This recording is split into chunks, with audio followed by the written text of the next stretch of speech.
chapters 16, 17, and 18. And now the peach had broken out of the garden and was over the edge of the hill, rolling and bouncing down the steep slope at a terrific pace.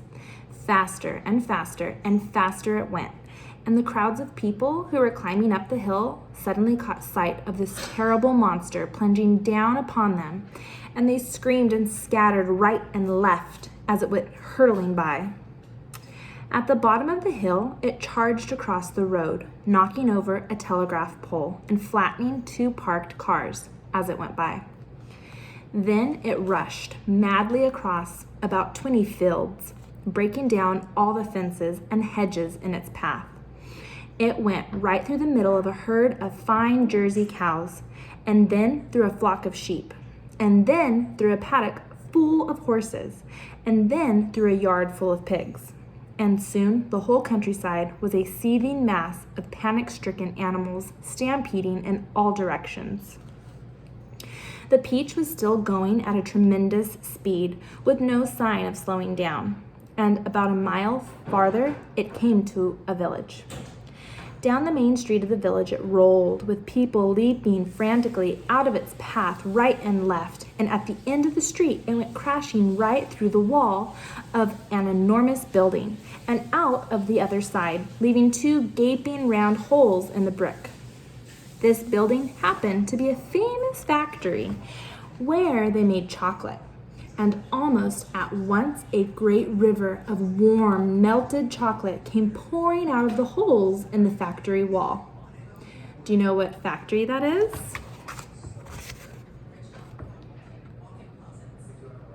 Roald Dahl wrote a book called Charlie and the Chocolate Factory, and there's a movie, two movies, that is Charlie and the Chocolate Factory. So the peach went through the chocolate factory. A minute later, this brown, sticky mess was flowing through each street in the village, oozing under the doors of houses and into people's shops and gardens. Children were wading in it up to their knees, and some were even trying to swim in it, and all of them were sucking it into their mouths in a great greedy gulp and shrieking with joy. But the peach rushed on across the countryside, on and on and on, leaving a trail of destruction in its wake. Cow sheds, stables, pigsties, barns, bungalows, hay ricks, anything that got in its way went toppling over like a 9-pin. Pins from bowling. An old man sitting quietly beside a stream had his fishing rod whisked out of his hands and it went dashing by, and a woman called Daisy was standing so close to it as it passed that she had the skin taken off the tip of her long nose. Would it ever stop? Why should it? A round object will always keep on rolling as long as it is on a downhill slope. And in this case, the land sloped downhill all the way until it reached the ocean. The same ocean that James had begged his aunts to be allowed to visit the day before. Well, perhaps he was going to visit it now. The peach was rushing closer and closer to it every second, and closer also to the towering white cliffs that came first. These cliffs are the most famous in the whole of England, and they are hundreds of feet high. Below them, the sea is deep and cold and hungry. Many ships have been swallowed up and lost forever on this part of the coast, and all the men who were in them as well.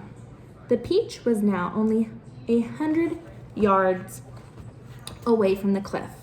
Now 50, now 20, now 10, now 5, and when it reached the edge of the cliff, it seemed to leap up into the sky and hang there, suspended for a few seconds, still turning over and over in the air.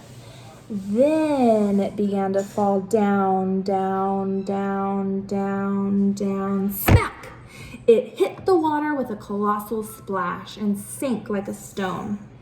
But a few seconds later, up it came again, and this time up it stayed, floating serenely upon the surface of the water. Chapter 17. At this moment, the scene inside the peach itself was one of indescribable chaos. James Henry Trotter was lying bruised and battered on the floor of the room amongst a tangled mass of centipede and earthworm and spider and ladybug and glowworm and old green grasshopper. In the whole history of the world, no travelers had ever had a more terrible journey than these unfortunate creatures. It had all started out well, with much laughing and shouting, and for the first few seconds, as the peach had begun to slowly roll forward, nobody had minded being tumbled about just a little bit. And then, when it went bump and the centipede had shouted, "That was Aunt Sponge," and then bump again, and "That was Aunt Spiker," there had been a tremendous burst of cheering all around. But as soon as the peach rolled out of the garden and began to go down the steep hill, rushing and plunging and bouncing madly downward, that's when the whole thing became a nightmare. James found himself being flung up against the ceiling, then back onto the floor, then sideways against the wall, then up onto the ceiling again, and up and down and back and forth and round and round. And at the same time, all the other creatures were flying through the air in every direction. And so were the chairs and the sofa, not to mention the 42 boots belonging to the centipede. Everything and all of them were being rattled around like peas inside of an enormous rattle that was being rattled by a mad giant who refused to stop. To make it worse, something went wrong with the glowworm's lightning system, and the room was in pitchy darkness. There were screams and yells and cries of pain, and everything kept going round and round and round, and once James made a frantic grab at some thick bars sticking out from the wall, only to find that they were a couple of Centipede's legs. "Let go!" shouted Centipede, kicking himself free, and James was promptly flung across the room into the old green grasshopper's lap. Twice he got tangled up in Miss Spider's legs, a horrid business, and toward the end, the poor earthworm, who was cracking himself like a whip every time he flew through the air from one side of the room to the other, coiled himself around James's body in panic and refused to unwind. Oh, it was a frantic and terrible trip. But it was all over now, and the room was suddenly very still. Everybody was beginning slowly and painfully to detangle himself from everybody else. "Let's have some light," shouted the centipede. "Yes," they all cried. "Light, give us some light." "I'm trying," answered poor Glowworm. "I'm doing my best. Please be patient." They all waited in silence. Then a faint greenish light began to glimmer out of the Glowworm's tail, and this gradually became stronger and stronger until it was anyway enough to see by. "Some great journey," the centipede said, limping across the room. "I shall never be the same again," murmured the earthworm. "Nor I," the ladybug said. "It's taken years off my life." "But my dear friends," cried the old green grasshopper, trying to be cheerful, "we are there." "Where?" they asked. "Where? Where is there?" "I don't know," the old green grasshopper said, "but I bet it's somewhere good." "We are probably at the bottom of a coal mine," the earthworm said gloomily. "We certainly went down and down and down very suddenly at the last moment. I felt it in my stomach. I still feel it." "Perhaps we are in the middle of a beautiful country full of songs and music," the old green grasshopper said. "Or near the seashore," said James eagerly, "with lots of other children down on the sand for me to play with." "Pardon me," murmured the ladybug, turning pale, "but am I wrong in thinking that we seem to be bobbing up and down?" "Bobbing up and down?" they cried. "What on earth do you mean?" "You're still giddy from the journey," the old green grasshopper told her. You'll get over it in a minute. Is everybody ready to go upstairs now and take a look around? Yes, yes, they chorused. Come on, let's go. I refuse to show myself out of doors in my bare feet, the centipede said. I have to get my boots on first. For heaven's sakes, let's not go through all that nonsense again, the earthworm said. Let's all lend the centipede a hand and get it over with, the ladybug said. Come on. So they all did, all except Miss Spider, who set about weaving a long rope ladder that would reach from the floor up to a hole in the ceiling. The old green grasshopper had wisely said that they must not risk going out of the side entrance when they didn't know where they were, but must first of all go up onto the top of the peach and have a look around. So half an hour later, when the rope ladder had been finished and hung, and the 42nd boot had been laced neatly onto Centipede's 42nd foot, they were all ready to go out. Amidst mounting excitement and shouts of, "Here we go, boys! The promised land! I can't wait to see it!" the whole company climbed up the ladder one by one and disappeared into a dark, soggy tunnel in the ceiling that went steeply, almost vertically, upward. Chapter 18. A minute later, they were out in the open, standing on the very top of the peach, near the stem, blinking their eyes in the strong sunlight and peering nervously around. What happened? Where are we? But this is impossible, unbelievable, terrible. I told you we were bobbing up and down, the ladybug said. We're in the middle of the sea, cried James. And indeed they were. A strong current and a high wind had carried the peach so quickly away from the shore that already the land was out of sight. All around them lay the vast black ocean, deep and hungry. Little waves were bibbling against the side of the peach. But how did it happen? They cried. Where are the fields? Where are the woods? Where is England? Nobody, not even James, could understand how in the world a thing like this could have come about. Ladies and gentlemen, the old green grasshopper said, trying very hard to keep the fear and disappointment out of his voice, I'm afraid that we find ourselves in a rather awkward situation.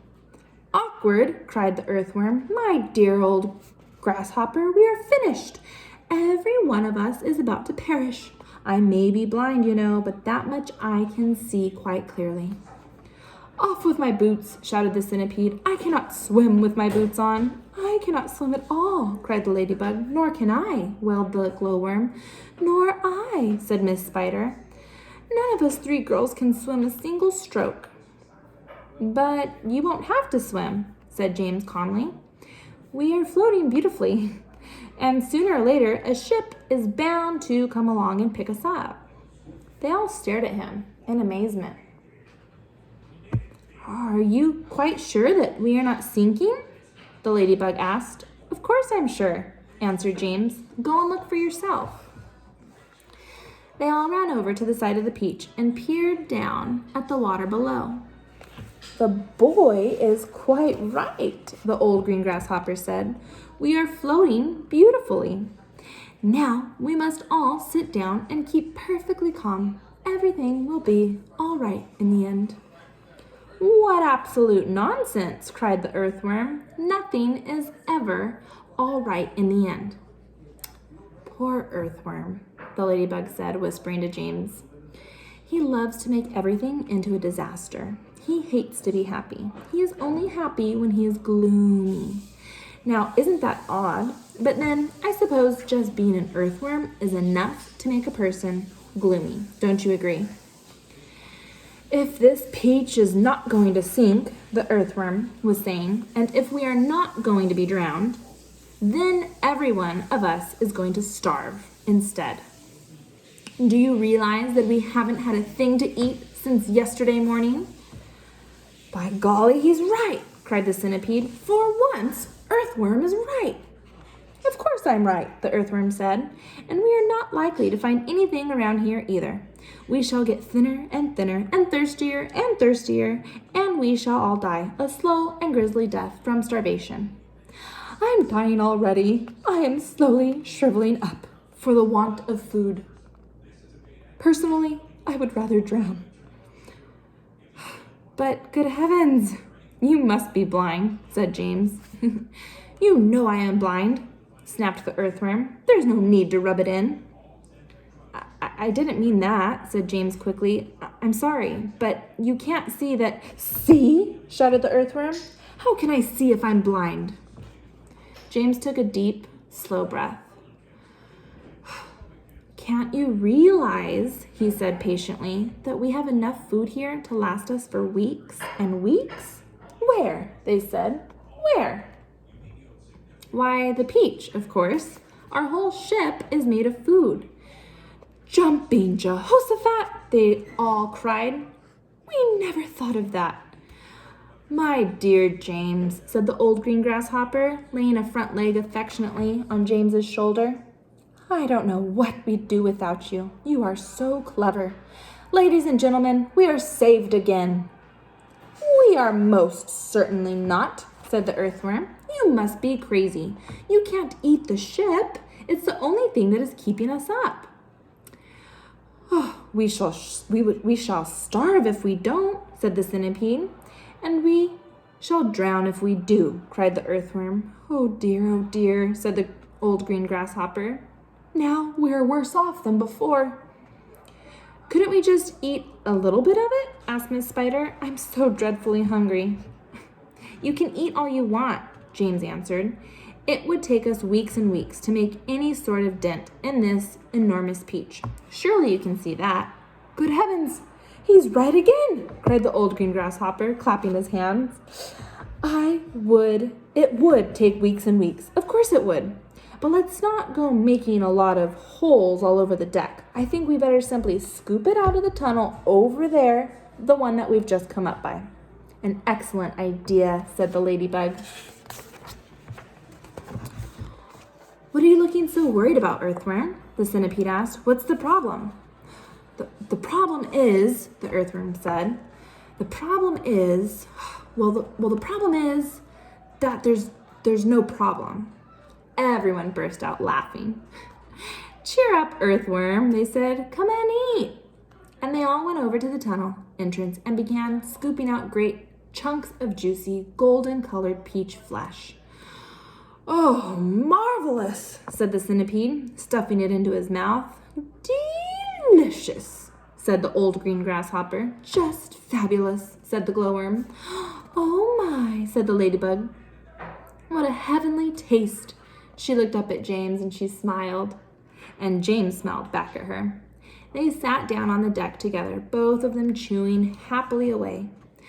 You know, James, the ladybug said, up until this moment, I have never in my life tasted anything except those tiny green flies that live on rose bushes. They have a perfectly delightful flavor, but this peach is even better. Isn't it glorious? Miss Spider said, coming over to join them. Personally, I had always thought that a big, juicy, caught-in-the-web blue bottle was the finest dinner in the whole world, until I tasted this peach. What a flavor, the centipede cried. It's terrific. There's nothing like it. There never has been, and I should know because I personally have tasted all the finest foods in the world. That's the end of chapter 18.